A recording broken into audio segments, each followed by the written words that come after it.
बिस्मिल्लाहिर्रहमानिर्रहीम। आज हम पढ़ेंगे digestion in man. Sorry, topic तो आगे से स्टार्ट होना है। ये डाइजेशन मैन से मैंने थोड़ा सा स्टार्ट कर दिया ताकि मैं थोड़ा सा पीछे से लेके आपको आगे तक छोड़ आऊँ। तो बेसिकली ये बहुत इंपॉर्टेंट टॉपिक है। इस पूरे चैप्टर को बेसिकली उन्होंने डिवाइड किया हुआ है थोड़े से हिस्सों में, और आखिरी जो सबसे बड़ा हिस्सा है वो यही है, डाइजेशन इन मैन, और ये ही सबसे इंपॉर्टेंट हिस्सा है इस चैप्टर का। दूसरे हिस्से में भी कुछ इंपॉर्टेंट क्वेश्चन मौजूद हैं, लेकिन ये ज़्यादा इंपॉर्टेंट हिस्सा है क्योंकि ये एक तो डायरेक्ट मैन की जो डाइजेशन है उसको डील करता है, और ये चूंकि एमबीबीएस वगैरह और आगे डी फार्मेसी वगैरह और इन सारे डीपीटी बीडीएस, इन सारे जो आगे कोर्सेज बच्चे करते हैं उनमें सब में ये एक इम्पोर्टेंट और वाइटल टॉपिक की हैसियत रखता है। तो इस वजह से फिर इसी टॉपिक में से काफ़ी ज़्यादा इंट्री टेस्ट में से भी एमसीक्यूज आते हैं। मुझे अभी याद नहीं है, लेकिन मेरे ख्याल में 6 एमसीक्यूज इस टॉपिक में से आते हैं। और जो ये पूरे डाइजेशन इन मैन की बात कर रहा हूँ, इसमें फिर आगे digestion in oral cavity, digestion in stomach, digestion in small intestine, digestion in large intestine, ये सारी चीज़ें इसमें आएंगी। ठीक है जी, चलो जी स्टार्ट करते हैं। ठीक है, हमें पता है कि इंसान के जिस्म में, चूंकि अभी मैन की बात हो तो हमने मैन का टॉपिक स्टार्ट किया तो सिर्फ इंसान की बात होगी। इंसान के जिस्म में हर काम को करने के लिए अल्लाह ताला ने एक अलग-अलग सिस्टम रखा हुआ है। सांस लेने के लिए रेस्पिरेटरी सिस्टम है, ट्रांसपोर्ट के लिए ब्लड फ्लो, ब्लड का जो पूरा सिस्टम है उसमें हार्ट है, ब्लड है, ब्लड वेसल्स हैं, लिम्फेटिक्स हैं। इसी तरह ही आप एक्सक्रीशन, जो बॉडी से फासल मादे निकलते हैं उसके लिए यूरिनरी सिस्टम है। बिल्कुल उसी तरह ही इंसान के अंदर खाना आने, उसकी डाइजेशन होने यानी कि उसका उसको हजम करने और उसको उसको जिस्म में अब्जॉर्ब करने, और जिस्म से जो बाकी मटेरियल जो गंदा यानी कि फालतू, गंदा नहीं कहेंगे, फालतू मटेरियल बच जाए उसको बाहर निकालने के लिए अल्लाह ताला ने एक सिस्टम बनाया है जिसको हम कहते हैं डाइजेस्टिव सिस्टम। अब ऑब्वियसली हर सिस्टम जो है वो किसी न किसी चीज़ पर मुश्तमिल होता है। तो जो डाइजेस्टिव सिस्टम ऑफ मैन है, द डाइजेस्टिव सिस्टम, यहाँ से अगर शॉर्ट क्वेश्चन आया तो ये आ सकता है कि right the components of digestive system या parts of digestive system. The digestive system of man consist of a long coiled tube. ये इंपॉर्टेंट, ये फ्रेज अच्छी लिखी हुई है इसने। लॉन्ग कॉइल्ड ट्यूब का मतलब होता है कि जो लंबी नालियां कॉइल्ड हुई हुई हैं। कॉइल्ड आप कह लो स्प्रिंग की तरह की नालियां हैं। ये सीधे प्लास्टिक के पाइप्स की तरह की ट्यूब्स नहीं है। ये आप समझिए स्प्रिंग की तरह की ट्यूब्स हैं जो कि कॉन्ट्रैक्ट भी हो सकती हैं, जो कि सिकुड़ सकती हैं, जिनका ल्यूमन जो होता है ना, ल्यूमन मैंने आपको पिछले से पिछले टॉपिक में बताया था। ल्यूमन किसको कहते हैं? ल्यूमन कहते हैं किसी भी ट्यूब के अंदर जितनी खला है ना, जितना वो खाली एरिया है उसको कहते हैं हम ल्यूमन।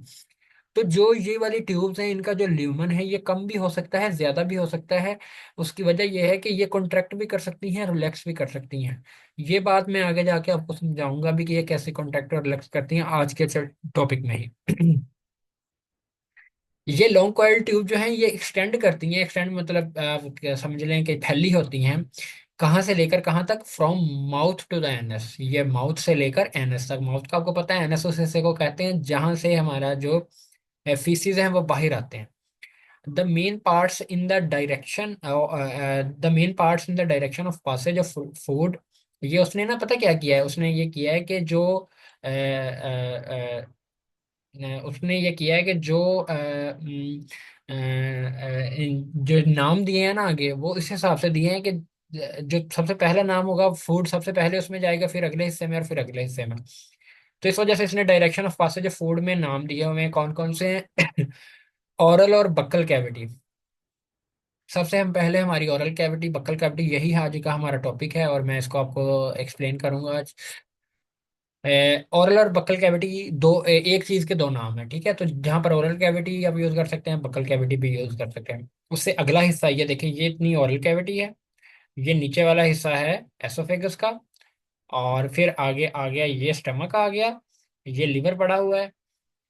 अच्छा जी, स्मॉल इंटेस्टाइन आ गई। स्मॉल इंटेस्टाइन है ये स्टमक के ना, ये आगे दरअसल हमारी जो लार्ज इंटेस्टाइन है ये आगे थोड़ा सा आगे की तरह, यहाँ से थोड़ा सा आगे होती है, मतलब आगे पड़ी होती है, जिसकी वजह से ये जो स्टमक से आगे स्मॉल इंटेस्टाइन स्टार्ट होती है, ये छुपी हुई है यहाँ पे। अगर हम इस लार्ज इंटेस्टाइन को हटाएं तो पीछे ये स्टमक जो है ना आगे इस तरह की, ये है जो दरमियान की जो ट्यूब्स है ना, छोटी छोटी, ये मतलब स्मॉल इंटेस्टाइन को स्मॉल इसलिए कहते हैं क्योंकि इसका ल्यूमन छोटा होता है, ठीक है। और लार्ज इंटेस्टाइन को लार्ज इसलिए कहते हैं क्योंकि इसका ल्यूमन बड़ा होता है। ल्यूमन मैंने आपको बता दिया, अब तो मेरा ख्याल दोबारा बताने की जरूरत नहीं है, ठीक है। तो स्मॉल इंटेस्टाइन में आगे तीन पार्ट्स हैं। उसका पहले पार्ट को हम कहते हैं ड्योडिनम, दूसरे पार्ट को जेजुनम, और तीसरे पार्ट को आइलियम, ठीक है। उसके बाद आता है लार्ज इंटेस्टाइन। लार्ज इंटेस्टाइन के फर्दर तीन पार्ट्स हैं, वो जो स्मॉल इंटेस्टाइन के पार्ट्स हैं ना, वो यहाँ से हम अप्रिशिएट नहीं कर सकते कि कहाँ से कितना कितना है और कितना कितना है, लेकिन लार्ज इंटेस्टाइन के पार्ट्स पे शुरू कर सकते हैं। लार्ज इंटेस्टाइन में ये वाला जो पार्ट है ना, मैं आपको हाईलाइट करके दिखाता हूँ। ये वाला जो पार्ट है, ये शुरू वाला, ये वाला पार्ट जो है ये है सीकम, ठीक है। ठीक है, और उसके बाद आ गया, मैं कलर चेंज करके दिखा देता हूँ। उसके बाद ये वाला जो पार्ट है, ये वाला, ये है असेंडिंग कॉलम, ठीक है। और उसके बाद ये वाला जो पार्ट है, ये आ गया ट्रांसवर्स, क्योंकि ट्रांसवर्स कहते हैं किसी चीज के राइट एंगल के होने को। ये असेंडिंग आ गया, और ये आ गया डिसेंडिंग। ये असेंडिंग जो ऊपर की तरफ जा रहा है, ये डिसेंडिंग जो नीचे की तरफ जा रहा है, और ये ट्रांसवर्स आ गया, ठीक है। और आगे अ, यही पार्ट है, आगे उसने रेक्टम बनाया हुआ है, ये वाला हिस्सा जो है ना, ये आ गया रेक्टम, और ये फिर आ गया। अच्छा, ये रेक्टम को उसने नीचे करके बताया बनाया हुआ है। असल में होता ये है कि ये जो डिसेंडिंग कॉलम है ना, इसके आगे ये मैंने थोड़ा सा यहाँ पर आपको गलत बता दिया। ये वाला जो है ना, इसको हम कहते हैं डिसेंडिंग कॉलम के बाद एक पार्ट होता है, उसको वो भी कॉलम का ही हिस्सा होता है, और उसको हम कहते हैं मुझे एक मिनट सर्च करना पड़ेगा, मेरे दिमाग से निकल गया है। सॉरी, टाइम ज़ाया कर रहा हूँ आपका। पार्ट्स ऑफ कॉलम,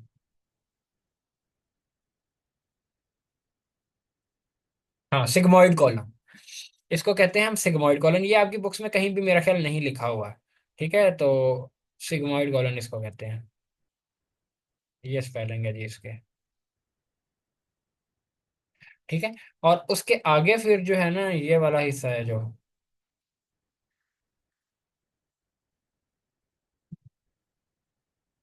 ये वाला हिस्सा है रेक्टम है, और सबसे आखिर पे जो सुराख होता है बेसिकली, उस सुराख वाले हिस्से को, और जो थोड़ा सा उसके ऊपर वाला हिस्सा, बस आप कह लें कि 3 सेंटीमीटर तक का हिस्सा जो है ना, उसको हम एनस कहते हैं। एनस छोटा सा हिस्सा होता है, ठीक है। ये हमारे सारे पार्ट्स आगे आगे चलते हैं जी, हमारा जो टॉपिक है उस पर चलते हैं। तो digestion in oral cavity, basically digestion in oral cavity, ये हमारा टॉपिक है। There are several functions of the oral cavity. Oral cavity के बहुत सारे काम हैं, ठीक है। ओरल कैविटी के वाकई बहुत सारे काम हैं। अब हम अगर बात करें ओवरऑल काम की भी, तो ओरल कैविटी के डाइजेशन के अलावा भी बहुत सारे काम हैं। जैसे कि जुबान जो है, ये हमारी जो नीचे से आवाज आती है उसको ये वर्ड की शक्ल देती है। ये जुबान की जो हरकत है ना, इसकी वजह से ही आवाज से वर्ड्स बनते हैं। इसके अलावा क्या हो सकते हैं, ओरल कैविटी के थ्रू सांस भी अंदर जाता है, नाक से भी सांस अंदर जाता है, हवा, लेकिन हवा ओरल कैविटी के थ्रू भी अंदर जाती है और बाहर भी आती है। तो ओरल कैविटी के डाइजेशन के अलावा भी काम है, लेकिन यहाँ पर उसने स्पेसिफिकली डाइजेशन के हवाले से बताया कि डाइजेशन में भी इसके काफी सारे काम हैं। द मोस्ट ऑब्वियस, ऑब्वियस कहते हैं वो चीज़ जो जाहिर हो, मैं ये वर्ड अक्सर यूज करता हूँ, ऑब्वियसली, यानी कि जाहिरी बात है। बीइंग द, सबसे इम्पोर्टेंट जो मतलब जाहिर जाहिर वाले काम है जो जाहिरी तौर पर हमारे सामने वाजे हैं, वो हैं सिलेक्शन ऑफ फूड। सबसे पहला इसका काम है सिलेक्शन ऑफ फूड, ठीक है। दूसरा, ग्राइंडिंग और मास्टिकेशन, ये मैं आपके सारे एक एक करके बताता हूँ। अभी लुब्रिकेशन तीसरा काम है, और चौथा काम है डाइजेशन का। ये आप अगर शॉर्ट क्वेश्चन है, आप फंक्शन ऑफ लिखो तो ये सिलेक्शन ऑफ, ये चार फंक्शन है, ठीक है, शॉर्ट क्वेश्चन में आ जाएगा। अब आ गया सिलेक्शन, सिलेक्शन ऑफ फूड किसको कहते हैं। सिलेक्शन ऑफ फूड, सिंपल सी बात है, फूड को सिलेक्ट करना, फूड का इंतखाब करना। ओरल कैविटी असल में फूड की सिलेक्शन में बहुत इंपॉर्टेंट रोल प्ले करती है। हमारी तीन सेंसेस है ना जो उनमें है, सबसे पहली स्मेल की सेंस। आपने देखा होगा अगर गंदी स्मेल आएगी हम खाना कभी भी नहीं अपने मुंह में डालते। दूसरी है टेस्ट की स्मेल, टेस्ट की सेंस। ये अगर खाने में से गंदा जायका आए तो हम खाना कभी निगलते नहीं है, मुंह में तो डाल लेते हैं लेकिन निगलते नहीं है। तीसरी है साइट की सेंस, यानी कि नजर आने की। अगर हम एक सामने ही कोई फर्ज करें दूध में मक्खी गिरी हुई है तो हम कभी भी उस दूध को नहीं पियेंगे, ठीक है। तो हमारा ये सारी चीजें तो ब्रेन कंट्रोल करता है ना, ये सारा जो इन्फॉर्मेशन है ये ब्रेन में जाती है, और फिर ब्रेन जो है वो हमारे हाथों को हुक्म देगा, नहीं देगा कि वो, अगर मतलब ब्रेन, अगर फर्ज करो मेरे आगे शीर खोरमा पड़ा हुआ है, ठीक है, तो क्या है कि मेरा मेरे मेरी मेरी जो स्मेल है, नाक है, उसने स्मेल किया उसकी अच्छी स्मेल को। मेरे जो जो आंखें हैं उसने देखा कि यार क्या खूबसूरत चीज पड़ी हुई है, तो मेरे दिमाग ने क्या किया, मेरे हाथों को ये हुक्म दिया कि आप मुंह में डाल लो इस चम्मच से, ठीक है। तो अब मेरी जुबान ने टेस्ट किया, उसके बाद मैंने निकला। अब ओरल कैविटी जो है ना, इन तीन सेंसेस की मदद से फर्दर जो है वो सिलेक्शन ऑफ फूड में है अपना पार्ट प्ले करती है। वो कैसे करती है? When food इंटर्स the oral cavity, the cavity. अच्छा ये ना, अच्छा ये मैंने दो दफा आपको बताया हुआ है। अगर यहाँ पर आई ई आ जाए, यहाँ पर आई ई, इस जगह पर आई ई आ जाए, तो जो जो पिछला वर्ड है ना, ये जो अगली लाइन है ये सारी उस वर्ड को एक्सप्लेन कर रही होती है। दूसरी बात, यहाँ पर अगर कॉमा आ जाए और आगे भी वो उसने कॉमे से ही क्लोज बंद की हो, तो वो जो पूरी क्लोज होगी ना, वो कॉमा कॉमा के दरमियान वाली, वो भी इस वर्ड को ही एक्सप्लेन करेगी। और तीसरा तरीका ये होता है कि आप ब्रैकेट के साथ करो। अगर अब यहाँ पर ब्रैकेट लगी और आगे भी एक ब्रैकेट लगाई है, तो ये जो पूरी ब्रैकेट के अंदर वाला हिस्सा है ना, वो इस ओरल कैविटी को ही एक्सप्लेन करेगा, ठीक है। ओरल कैविटी को एक्सप्लेन करने वाली लाइन क्या है? द कैविटी बाउंडेड बाय, ऐसी कैविटी जिसको बाउंड किया हुआ है, जिसको सराउंड किया हुआ है, जिसको घेरा हुआ है, किसने? पैलेट ने। सबसे पहले आ गया तालू। पैलेट दो तरह का होता है, हार्ड पैलेट और सॉफ्ट पैलेट। अगर आप अपने मुंह में के अंदर हाथ भी डाल के देखें, तो अगला जो जो रूफ है ना हमारे ओरल कैविटी की, वो तालू से बनी होती है, और आगे की तरफ ये जरा आगे की तरफ ये हड्डी से बना होता है, उसको हम कहते हैं हार्ड पैलेट, और पीछे ये सॉफ्ट होता है। अगर आप अपने अंगूठे को या उंगली को पीछे की तरफ लेके जाएंगे तो ये नरम हो जाता है पीछे की तरफ, और दबाया जाता है।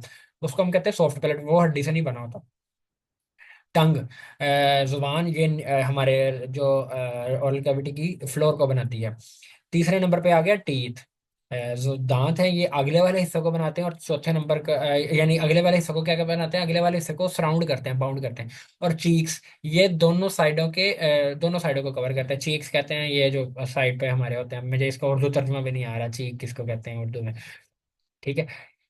अच्छा, when food इंटर्स the oral cavity, और एक और बात भी मैंने बताई थी कि ये जो कॉमे के दरमियान वाली चीजें, या आई ई से बाद वाली चीज, या फिर ये ब्रैकेट के बाद बाद वाली चीज, अगर हम इसको खत्म भी कर दें ना इस वाले हिस्से को, तो फिर भी ये जो पिछली लाइन का अगली लाइन से रबत बन जाता है, ठीक है। ये इंग्लिश का रूल है, ये आपको मैं 15 दफा 1500 दफा बता चुका हूँ। When food इंटर्स the oral cavity it is tested, जो फूड है ये टेस्ट किया जाता है, मतलब इसका जायका चखा जाता है, क्योंकि जुबान में काफी ज्यादा टेस्ट बड्स होते हैं। जुबान में भी होते हैं, पैलेट में भी होते हैं, चीक्स में भी होते हैं, और जुबान में सबसे ज्यादा टेस्ट बड्स होते हैं। सॉरी सॉरी नहीं, ये सिर्फ जुबान में ही टेस्ट बड्स होते हैं, और चीक वगैरह में नहीं होते। तो स्मेल्ड, इसको स्मेल किया जाता है क्योंकि जो इसको स्मेल खाने को मुंह में रख के भी कर सकते हैं, और बाहर को खाना फिर भी कर सकते हैं, क्योंकि स्मेल के जो ओल्फैक्टरी नर्व्स होती हैं ना, वो नाक में होती हैं, और वहां से स्मेल जाती है। तो फूड अगर, क्योंकि चूंकि ओरल कैविटी पीछे से नाक से कनेक्ट होती है, मैं आपको बताता हूँ कैसे, तो फिर वो वहां से स्मेल भी जा सकती है। एंड फेल्ट, तीसरा इंपॉर्टेंट पार्ट है, फेल्ट भी किया जाता है। ये आपके लिए यानी कि नया तो नहीं होगा, लेकिन आपके लिए डिफरेंट चीज हो सकती है कि हमारी जो ओरल कैविटी है ना, ये सिलेक्शन करने में फेल्ट फेल्ट भी करती है, यानी महसूस भी करती है कि वो खाना किस तरह का है। क्या वो इतना हार्ड तो नहीं कि वो मेरी एसोफेगस को ही फाड़ देगा, सॉरी फाड़ देगा कह रहा हूँ। और क्या वो इतना तेजाबियत वाला तो नहीं कि वो अगर नीचे एसोफेगस में जाएगा तो वहां पर तेजाब से वो सारी चीजों को खराब कर देगा। और क्या वो इतना कड़वा तो नहीं कि वो मतलब मुझे, और अगर देखे कितना, अगर बहुत ज्यादा कड़वा कोड़ तो मैं आप अपने मुंह में डाल लो तो वो निगल लोगे आप? कभी भी नहीं निगल पाओगे, क्योंकि हमारी ओरल कैविटी ही रिजेक्ट कर देती है उसको। इफ द टेस्ट और स्मेल इज अनप्लेजेंट, अगर टेस्ट या स्मेल अनप्लेजेंट हो, नाखुशगवार हो, और if hard objects like bone और dirt are present in the food, या फिर अगर हार्ड चीजें जैसे कि हड्डी है कोई बहुत बड़ी, फर्ज करो पाए की हड्डी है, ये आप निगल लोगे? कभी भी नहीं निगलोगे। और डर्ट, छोटी मोटी हड्डी हड्डी वो तब निकलते हैं हम जब उसको चबाते हैं, चबा के निकल जाते हैं, लेकिन चबाने के बगैर हम वो हड्डी भी नहीं निकलते, क्योंकि हमें पता है कि एसोफेगस में जाके, हमारे दिमाग को पता है ये एसोफेगस में जाके फंस जाएगी। और डर्ट यानी कि कोई मिट्टी वगैरह, रेत वगैरह पड़ी हो, देखो हम वो भी बाहर निकाल देते हैं। और present in the food it is rejected, अगर ये सारी चीजें हों तो ये ओरल कैविटी उस खाने को रिजेक्ट कर देते हैं। इसी की चीज को कहते हैं सिलेक्शन करना। कहते हैं सिलेक्शन और रिजेक्शन को मिला के कहते हैं सिलेक्शन। किसी चीज का मुंतखब कर लेना, किसी चीज को रिजेक्ट कर देना। ओरल कैविटी इज एडेड, ये एडेड वर्ड आपको मेरे ख्याल में पता होना चाहिए। एडेड का क्या तर्जुमा है, नहीं पता तो मैं बता देता हूँ। एडेड कहते हैं मदद कर, मदद किया जाना। ये पैसिव सेंटेंस बनाया हुआ है इसने यहाँ। एड कहते हैं मदद करने को। एड नाउन के तौर पे भी यूज करते हैं, उसमें हम इसका मतलब लेते हैं मदद। और एड हम वर्ब वर्ब के तौर पे भी यूज करते हैं, उसमें कहते हैं मदद करने को। ठीक है, ये आपने जो अमेरिका एड भेजता है, आपने अक्सर सुना होगा, अमेरिका ने एड भेजी और इधर स्कूल बना दिए, सैलाब वालों को एड भेज दी। वो एड होता है मदद करने को। Oral cavity is aided in selection by the senses of smell, taste and sight. ये मैं बता रहा था कि ओरल कैविटी की मदद करती हैं ये तीन सेंसेस, स्मेल, टेस्ट और साइट की, ताकि सिलेक्शन ऑफ फूड हो सके। ये पैसिव का सेंटेंस बना हुआ है, एक्टिव नहीं है। Tongue being sensory and muscular organ, आगे उसने ना जुबान की भी थोड़ी सी अहमियत को अलहदा से उजागर करने की कोशिश की है। ठीक है, टंग जो है ये एक तो ये सेंसरी ऑर्गन है। सेंसरी ऑर्गन किसको कहते हैं? जो कि सेंस करता है, जो कि इंफॉर्मेशन दिमाग तक लेके जाता है। जैसे हमारी स्किन है ना, ये एक सेंसरी ऑर्गन है, ये इसके ऊपर कोई चीज लगती है तो ये दिमाग तक उसका पैगाम पहुंचाती है। दूसरा टंग कैसा ऑर्गन है? ये मस्कुलर ऑर्गन भी है। मस्कुलर मस्कुलर का क्या मतलब है? इसमें मसल हैं, और मसल जहां भी होंगे वो हरकत करेंगे। ठीक है, हमारे बाजू में मसल होते हैं तो हरकत करते हैं, टंग में भी मसल होते हैं, ये हरकत करती है। और टंग हमारी अपनी मर्जी के मुताबिक हरकत करती है। ठीक है, हम जहां पर टंग को लेके जाते हैं तो हम हरकत करवा सकते हैं। तो टंग मतलब टंग के जो मसल होते हैं वो वॉलेंटरी मसल होते हैं, वो हमारे मर्जी के मुताबिक होते हैं। टंग यानी कि ये सेंसरी और मस्कुलर ऑर्गन है, और ये plays the most important role in the selection of food through its taste buds. ये अपने टेस्ट बर्ड्स की वजह मदद से सबसे ज्यादा पार्ट प्ले करती है ना, वो टंग ही करती है सिलेक्शन ऑफ फूड में। तो सबसे इंपॉर्टेंट ऑर्गन कौन सा हुआ? टंग हुआ। और एमसीक्यू आ सकता है। दूसरा हमारा ओरल कैविटी का दूसरा, सबसे पहला हो गया सिलेक्शन ऑफ फूड। दूसरा हमारा जो इम्पोर्टेंट काम है ना ओरल कैविटी का, वो है ग्राइंडिंग करना या मेस्टिकेशन करना। एक ही चीज के दो काम नाम है, ग्राइंडिंग या फिर मेस्टिकेशन। ग्राइंड बहुत ही सिंपल वर्ड है, हमारे अक्सर यूज होता है ग्राइंडर से। जी ग्राइंड कर दिया जी, चीज को छोटे छोटे टुकड़ों के में तब्दील करने का नाम होता है ग्राइंडिंग करना। हमारे घरों में ग्राइंडर बहुत यूज होता है। ठीक है, मसाला डाला जी, मसाले में मोटी मोटी चीजें हैं, उसको ग्राइंडर में डाला, मशीन चलाई और वो उस चीज के टुकड़े कर दिए तो कह दिया जी ग्राइंड हो गई। मेस्टिकेशन भी उसका ही दूसरा नाम है। आफ्टर सिलेक्शन, सिलेक्शन के बाद द फूड इज ग्राउंड, ये ग्राइंड की दूसरी फॉर्म लिखी हुई है एक्चुअली। ये ग्राउंड वो वाला नहीं है जो आप समझ रहे हो, ये जो स्कूल में ग्राउंड होता है वो वाला नहीं है ये ना है क्या कहते हैं, ग्राइंड की दूसरी फॉर्म, ग्राइंड ग्राउंड ग्राउंड, ये है वर्ब, इस तरह बनता है। This food is ground by means of molar teeth into smaller pieces. अच्छा, मैं ना मेरा यहाँ हालांकि इतना ज़्यादा इंपॉर्टेंट भी नहीं है मैं यहाँ पर बताऊँ, लेकिन मैं चाहता हूँ कि आपको सारे दांतों के ना नाम पता होने चाहिए कि हमारे दांतों के क्या क्या नाम होते हैं।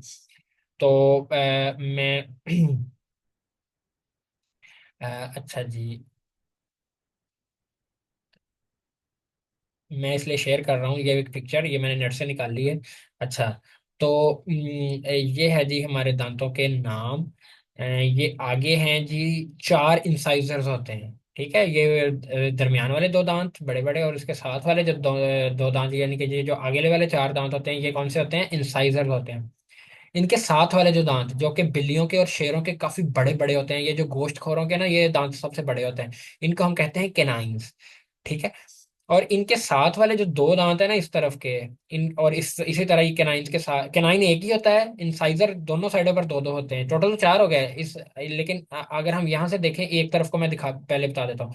दो आ गए इंसाइजर्स, उसके साथ एक आ गया केनाइन, उसके साथ दो आ गए प्रीमोलर, और फिर तीन आ गए मोलर्स। ठीक है, तो केनाइन के बाद दो प्रीमोलर और तीन प्रीमोलर, इसी तरह ये इस तरफ है, और इसी तरह ही नीचे है कि ये आगे वाले चार जो इंसाइजर हैं उसके साथ एक केनाइन पड़ा हुआ है, दो प्रीमोलर हैं और तीन मोलर्स हैं।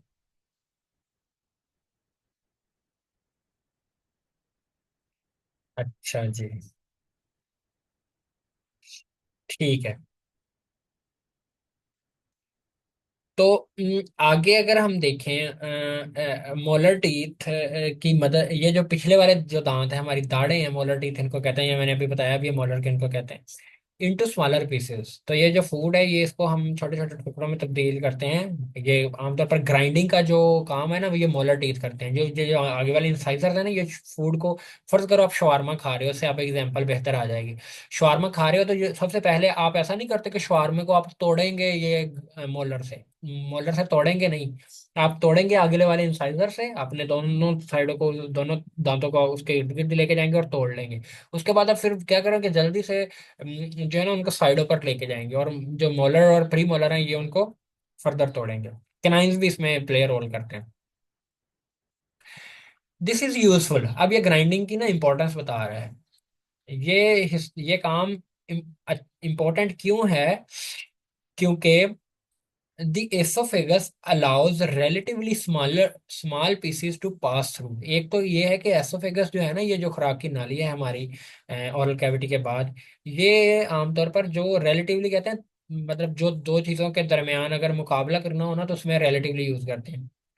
तो यानी कि मैं फर्ज करूं, मैं अगर आपको कहूं कि जो चैप्टर नंबर 12 है ये इजी है चैप्टर नंबर 14 से, तो मैं इसको इंग्लिश में ऐसे कह सकता हूँ, the chapter 12 is relatively easily easy compare to chapter 14। तो रिलेटिवली जब दो चीज़ों में मुकाबला करना हो तो वो इसमें ये वर्ड यूज करते हैं रिलेटिवली। तो एसोफेगस जो है ना ये अलाउ इजाजत देता है smaller pieces to pass through, relatively smaller pieces, यानी कि जो निस्बतन निस्बतन इसका वर्ड लफ्जी तर्जुमा है रिलेटिवली का, ये आमतौर पर छोटे जो पीसेस होते हैं ना फूड के उनको पास करने की इजाजत देता है। बड़े पीसेस को बड़े पीसेस एसोफेगस में जाएंगे तो फंस जाएंगे, और वैसे भी एसोफेगस जाने ही नहीं देगा, फंस जाएंगे स्मॉल पीसेस। और दूसरी इंपॉर्टेंट बात इस ग्राइंडिंग की क्या है, तो यानी कि ये छोटे पीसेस को इजाजत देता है, तो ग्राइंडिंग का मकसद ये है कि छोटे पीस कर दो। दूसरा फायदा ये है कि जो स्मॉल पीसेस है ना इनका सरफेस एरिया बढ़ जाता है।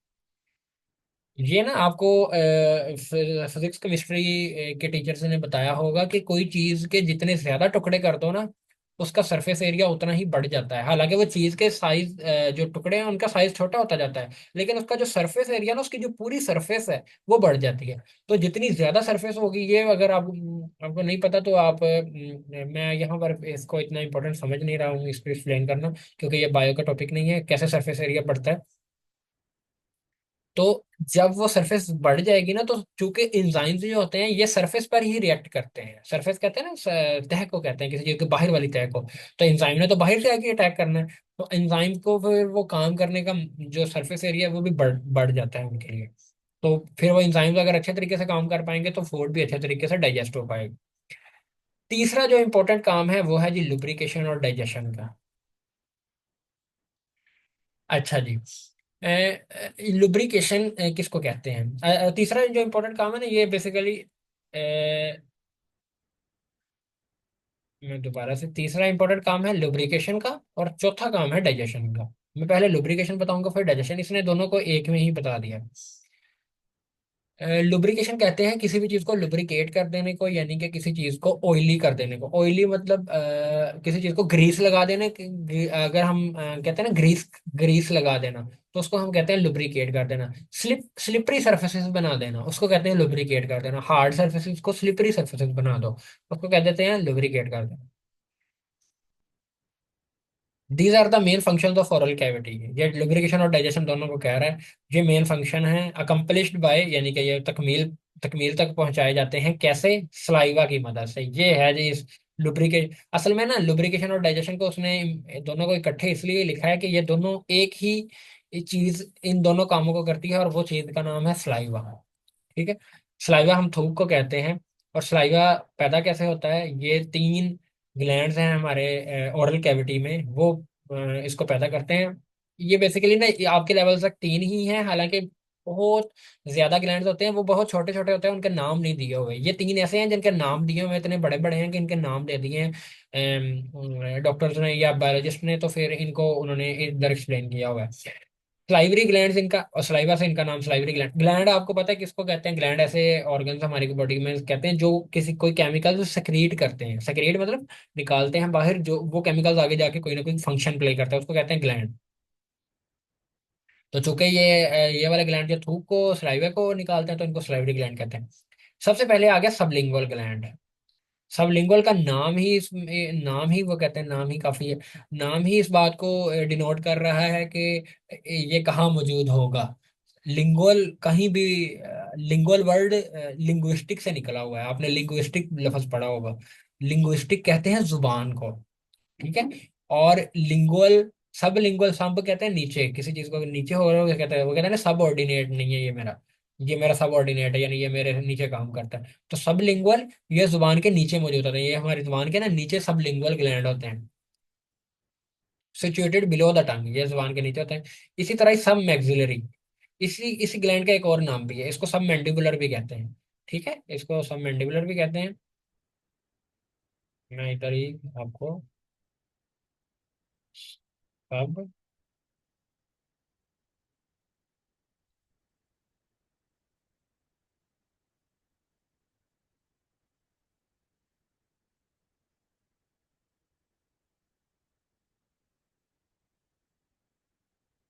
ये सब मैंडिबुलर ग्लैंड, इसी का ही दूसरा नाम है मैंडिबल। ये हमारी जबड़े वाली हड्डी को कहते हैं, ये जो निचले वाली जबड़े वाली जबड़े वाली निचले वाली हड्डी है ना, इसको हम कहते हैं मैंडिबल।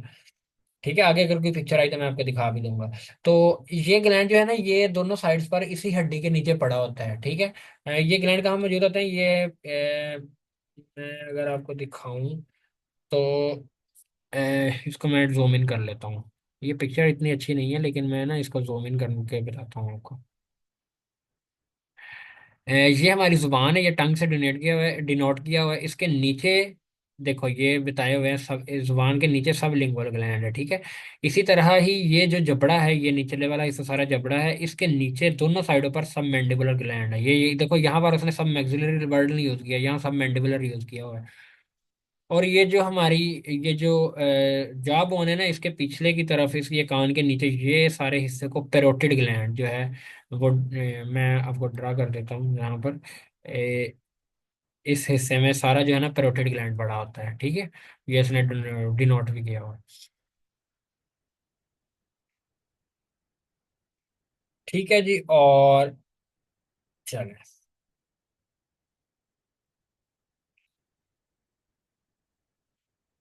ये ग्लैंड सब मैक्सिलरी ग्लैंड बिहाइंड था जो होता है, ये जो मतलब जबड़े के पीछे पड़ा होता है, और parotid gland in front of the years. ये पेरोटिड ग्लैंड जो है ना, ये जो कान में इसके सामने वाला हिस्सा, और ये निचले वाले हिस्से, नीचे वाले हिस्से को, इसको हम कहते हैं एंगल ऑफ द जॉ, ये यहाँ पर पड़ा होता है। Saliva produced by these glands contain three important ingredients. ये शॉर्ट क्वेश्चन भी आ सकता है कि सलाइवा में ना तीन इंपॉर्टेंट मतलब अज्जा होते हैं, ठीक है। पहला है वाटर एंड म्यूकस। पहला है पानी और म्यूकस। म्यूकस बेसिकली पानी की तरह की एक ही चीज होती है, लेकिन ये ना इसमें ये थोड़ा गाढ़ा होता है, ठीक है। इसमें कुछ एंजाइम प्रोटीन्स, बेसिकली इसमें ना प्रोटीन्स शामिल होती हैं कुछ ना कुछ, तो इस वजह से इसको हम म्यूकस कहते हैं, क्योंकि ये गाढ़ा होता है। सोडियम बाइकार्बोनेट, दूसरी चीज इसमें है सोडियम बाइकार्बोनेट। इन तीनों के ना अलग अलग काम बताए हुए हैं नीचे, मैं आपको एक्सप्लेन करता हूँ अभी। सोडियम बाइकार्बोनेट के अलावा कुछ और साल्ट्स भी होते हैं। उसके बाद आ गया कार्बोहाइड्रेट डाइजेस्टिंग एंजाइम्स। तीसरा इंपॉर्टेंट पार्ट है इसका, कार्बोहाइड्रेट को डाइजेस्टिंग एंजाइम्स भी, कार्बोहाइड्रेट के डाइजेस्टिंग एंजाइम्स भी हैं। कार्बोहाइड्रेट को डाइजेस्ट करने वाले एंजाइम भी हैं। उस एंजाइम का क्या नाम है? अमाइलेज। अमाइलेज उसको कहते हैं। या उसी एंजाइम का दूसरा नाम है टायलिन, पी इसमें साइलेंट है जी, टायलिन, ठीक है। अब हम देखें इसमें जो पहला जो है ना वाटर और म्यूकस, इसका अगर हम ऊपर चूंकि ये लुब्रिकेशन और डाइजेशन की हेडिंग के अंडर लिखा हुआ है, तो वाटर एंड म्यूकस का जो प्योरली काम है वो लुब्रिकेशन में है, ठीक है। जबकि जो सोडियम बाइकार्बोनेट है, इसके दो काम है, और कार्बोहाइड्रेट डाइजेस्टिंग एंजाइम जो है वो तो बेसिकली डाइजेस्ट ही करवा रहे हैं, तो इनका बेसिकली काम डाइजेस्टिंग में है, इनका लुब्रिकेशन में काम उतना नहीं है। Water and mucus together make a slimy liquid, ये ना गाढ़ा थिक लिक्विड बनाते हैं, उसको कहते हैं हम स्लाइमी लिक्विड। ठीक है, वाटर और म्यूकस मिलके, विच सर्व्स टू मॉइस्टन, मॉइस्टन कहते हैं गीला कर देने को। मॉइस्चर से निकला ये वर्ड। मॉइस्चर कहते हैं ना, जो हम कहते हैं यार बड़ी मॉइस्चर हो गया है, तो हाँ बस जब होती है ना उसको कहते हैं मॉइस्चर हो गया बहुत ज्यादा, तो गीले को कहते हैं। और इसी तरह ही मकई बेचने जाते हैं तो कहते हैं इसमें मॉइस्चर बहुत ज्यादा है, उसमें पानी मतलब अगर मकई गीली है तो कहते हैं मॉइस्चर बहुत ज्यादा है। ठीक है, विच सर्व्स टू मॉइस्टन, ये साइमी लिक्विड क्या करता है, ये नम कर देता है, गीला कर देता है किसको, खुराक को, एंड लुब्रिकेट द फूड, और इसके अलावा लुब्रिकेट भी करता है, एक तो गीला करता है, इसके अलावा लुब्रिकेट उसको स्लिपरी बना देता है। स्लिपरी इसलिए बनवाना जरूरी है बेसिकली ताकि वो आगे, आगे पास हो ना एसोफेगस में, आगे स्लिप होके चला जाए, और एसोफेगस से भी आगे आगे आगे चलता जाए। अच्छा, ये मॉइस्चर और लुब्रिकेशन का क्या फायदा है, उसने ये भी आगे बताया, so that it can be chewed efficiently, इसका ये एक फायदा ये भी है कि ये अच्छे तरीके से दांतों में दांत इसको च्यू कर लें, मतलब च्यू का मतलब यही है कि दांत चबा लें। च्यू बेसिकली वर्ब है, इसका मतलब होता है चबाना, एफिशिएंटली अच्छे तरीके से। अच्छा, अब मैं आपको एक मिसाल देता हूँ इसकी, अगर ये दोनों ना हो तो इंसानों में ना एक बीमारी होती है, शोगरन सिंड्रोम। मैं इसका शोगरन मतलब आपको स्पेलिंग वगैरह याद करने की जरूरत नहीं, आपको पूरी बॉडी बुक में नहीं लिखा हुआ ये, मैं सिर्फ एग्जांपल दे रहा हूँ। इंसानों में ये एक बीमारी होती है शोगरन सिंड्रोम।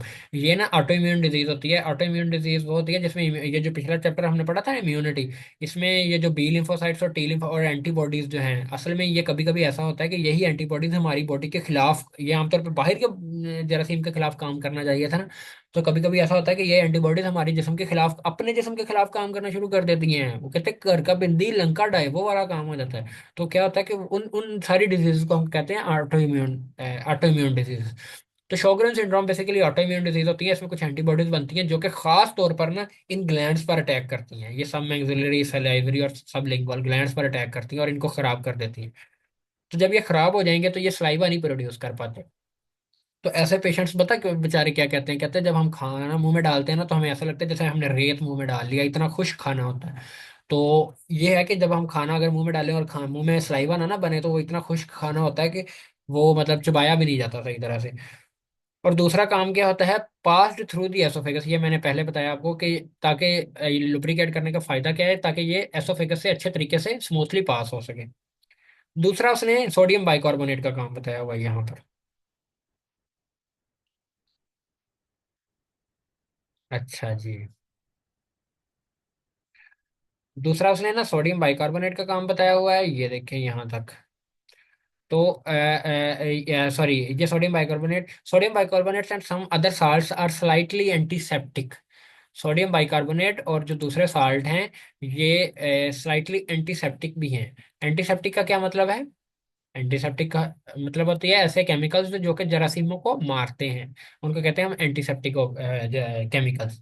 इसे यानी कि अगर आप ऑपरेशन थिएटर वगैरह में जाएं तो वहां पर एंटीसेप्टिक सोल्यूशन को छिड़काव किया जाता है ताकि जरासीम मर जाए।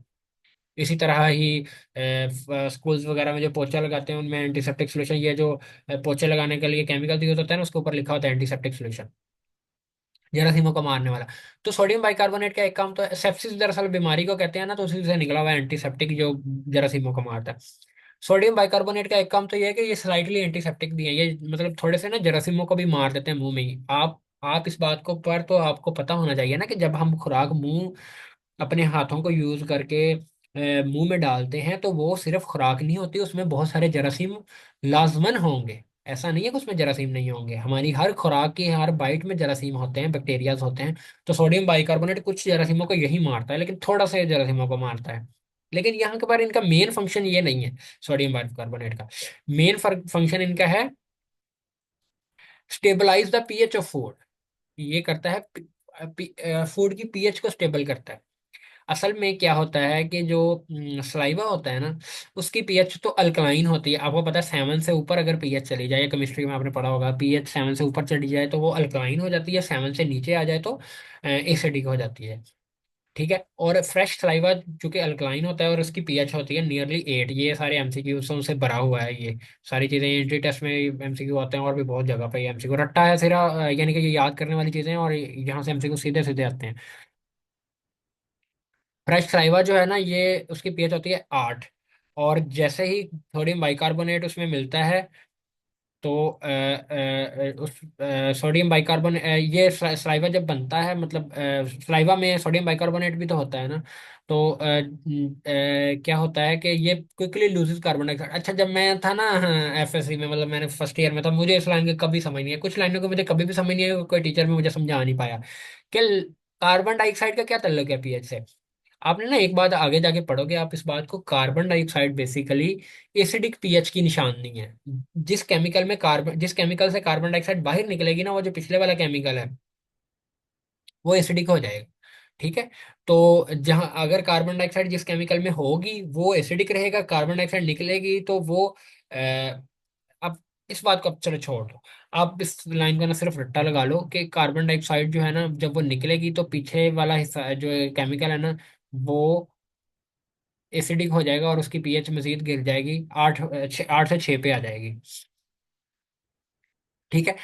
टायालीन अब आगे एंड पर, ये इसने सोडियम बाइकार्बोनेट के दो काम बताए, एक तो ये एंटीसेप्टिक होता है और एक दूसरे नंबर पर ये जो इसकी पीएच को मेंटेन करता है 8 से 6, यानी कि 8 से 6 तक रखता है। मजीद सोडियम बाइकार्बोनेट खुद बेसिक होता है, ये बात आपको याद रखनी है, ये ज्यादा एसिडिक नहीं होने देता ये सलाइवा को। ठीक है। Ptyalin is a carbohydrate digesting enzyme का, टायालीन क्या है, ये कार्बोहाइड्रेट डाइजेस्टिंग एंजाइम है। ये यानी कि कार्बोहाइड्रेट को डाइजेस्ट करने वाला। कार्बोहाइड्रेट बेसिकली आपने दूसरे चैप्टर में मैंने खुद पढ़ाया था, आपको आपको पता होना चाहिए कार्बोहाइड्रेट कैसे बनते हैं। उन छोटी शुगर्स बनती हैं जैसे कि ग्लूकोज है, फ्रुक्टोज है, माल्टोज है, ये सारी मिलकर क्या मतलब ग्लूकोज फ्रक्टोज ये सारी मिलकर कुछ सुक्रोज और माल्टोज वगैरह बनाती हैं, और वो भी मिलकर स्टार्च वगैरह बनाती हैं। ये सारा दूसरे चैप्टर में पढ़ा होगा। तो स्टार बेसिकली जो हम खाना खाते हैं वो तो स्टार्च वगैरह की शक्ल में होगा ना, वो ग्लूकोज सक्रोज थोड़ी होता है। तो वो फिर जो स्टार्च वगैरह को तोड़ने वाला जो इंजाइम है ना, उसको हम कहते हैं टायलिन। और ये क्या करता है, digest starch and glycogen to maltose. Starch और ग्लाइकोजन आपको दोनों पता है कि ये दोनों ही कम्प्लेक्स कंपाउंड हैं, ये काफी बड़े बड़े होते हैं, ये स्ट्रक्चर बना हुआ है उधर दूसरे चैप्टर में, और ये माल्टोज में तब्दील कर देता है इसको। आगे आ गया जी स्वॉलोइंग, यही इस का थोड़ा सा डिफिकल्ट आप कह सकते हैं। बहुत इजी ये टॉपिक है, आपने मुझे नहीं समझ लगी, आपने ये क्यों मुझसे पूछा कि ये वाला टॉपिक पढ़ा दो, लेकिन ये थोड़ा सा तंग करने वाला है swallowing. As a result of mastication, mastication के नतीजे में अच्छा, इस वाले टॉपिक में हम बेसिकली, ये मैं पहले थोड़ा इंट्रो करवा दूं, इसमें हम ना स्वॉलोइंग पढ़ेंगे, मतलब खाना निगला कैसे जाता है। ओरल कैविटी से एसोफेगस में जाने के अमल को निगलना कहते हैं। तो ये कैसे होता है, इस ये कुछ स्टेप्स में होता है।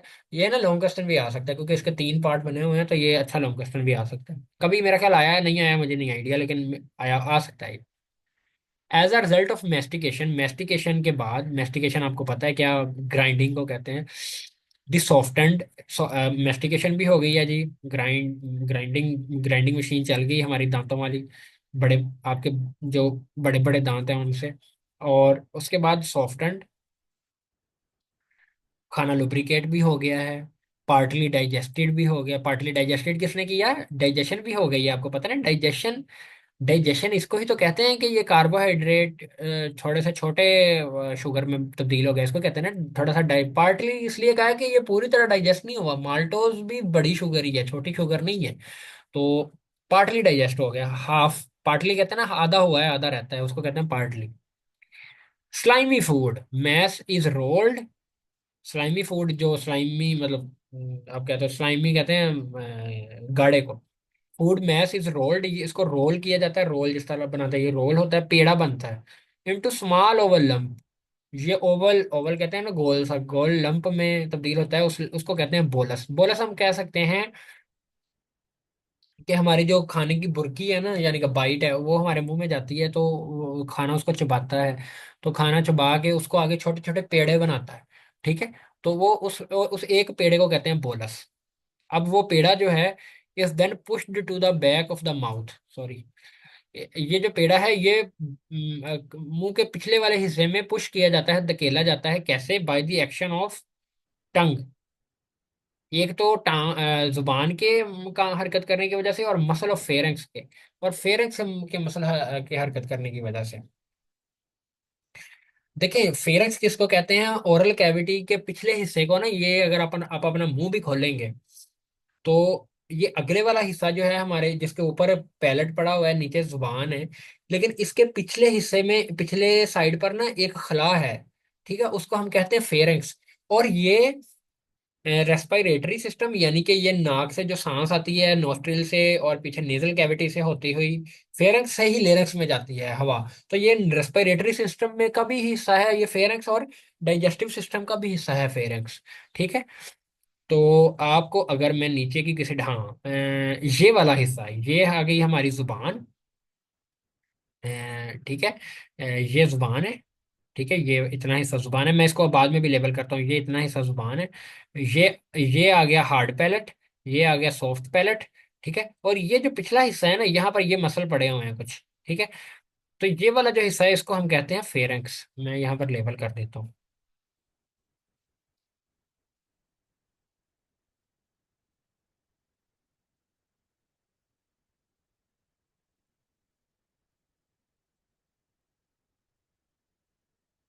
इस हिस्से को कहते हैं हम फेरेंक्स। आप एक बात नोट करो, ये खुराक यहाँ से जा रही है और ये फेरेंक्स से होके नीचे जा रही है, और इसी तरह ये नाक वाला हिस्सा है, और ये पैलेट के ऊपर नाक, ये नेजल कैविटी पड़ी हुई है ना सारी, तो ये नाक से भी अगर कोई चीज आ रही है तो वो भी नाक से भी हवा आ रही है तो वो भी फेरेंक्स से होके लेरेंक्स में जा रही है और फिर विंड पाइप में जा रही है, ठीक है। तो फेरेंक्स दोनों में ही दोनों का ही हिस्सा है, रेस्पिरेटरी सिस्टम का भी और डाइजेस्टिव सिस्टम का भी। By the action of tongue and muscle of pharynx which ensures that the food does not enter the windpipe। ये बड़ा इंपॉर्टेंट काम है यहाँ पर, जो हो रहा है ना वो ये है कि अब मैं ना इस डायग्राम को आपको एक्सप्लेन करूंगा, और इसी डायग्राम को ही एक्सप्लेन करने पे ये सारा टॉपिक खत्म हो जाएगा। ये इंपॉर्टेंट डायग्राम है। मैं सबसे पहले इसको एक एक करके छोटा छोटा लेबल कर देता हूँ। ये आ गई हमारी नेजल कैविटी। हम्म,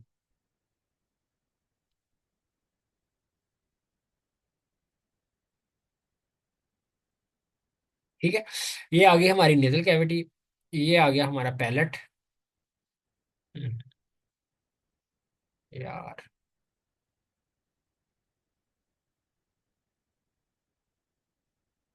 नहीं, ये सारा डिलीट हो जाएगा, मैं दोबारा से बना देता हूँ इसको।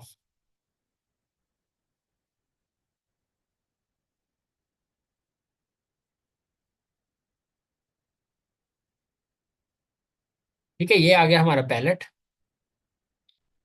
ये आ गई हमारी जुबान। ये जो मैंने रेड रेड लिखा किया हुआ है ना, अंडरलाइन, ये आ गई टंग।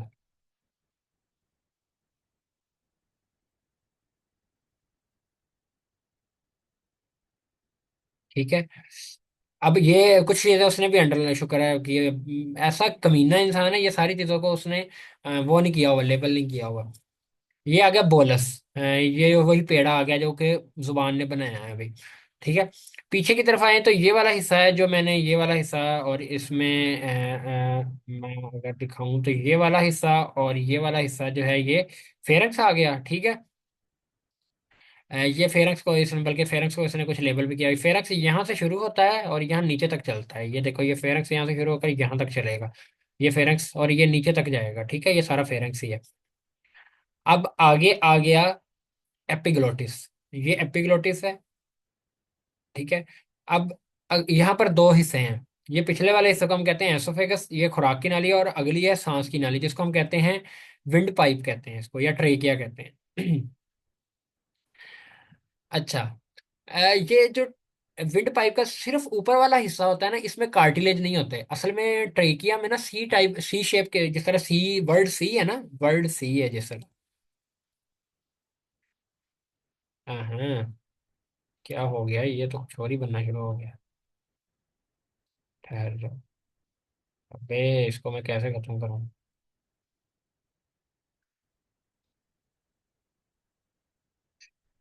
कहाँ पहुंच गए हम।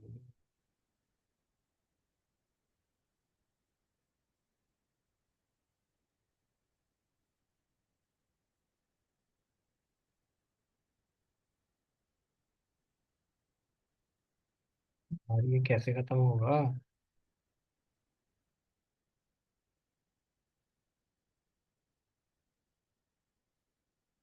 यार,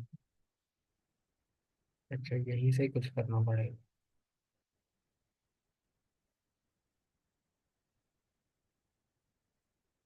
अच्छा।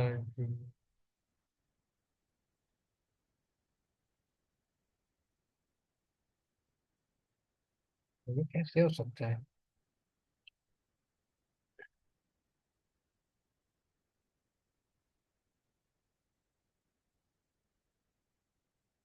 कुछ भी नहीं चल रहा इसमें।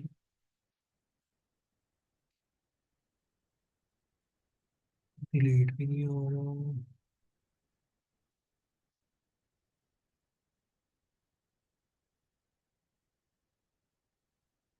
हम्म,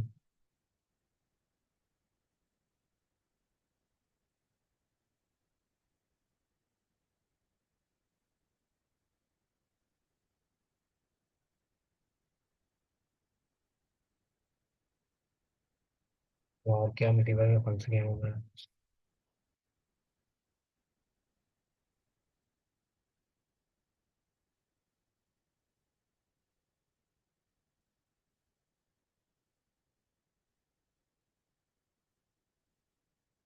ये क्या चीज़ है।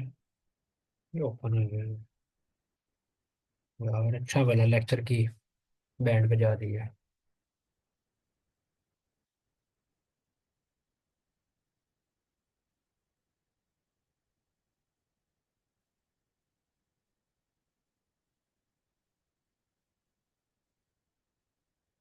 चलो शुक्र है कुछ ना कुछ तो बना।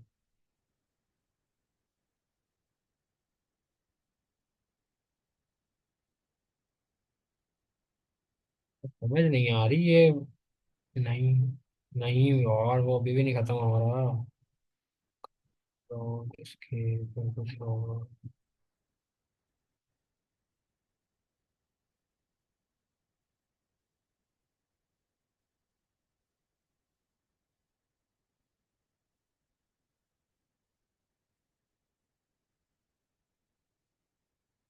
यार ये तो पूरा ऐसे जैसे हैंग सा ही हो गया है।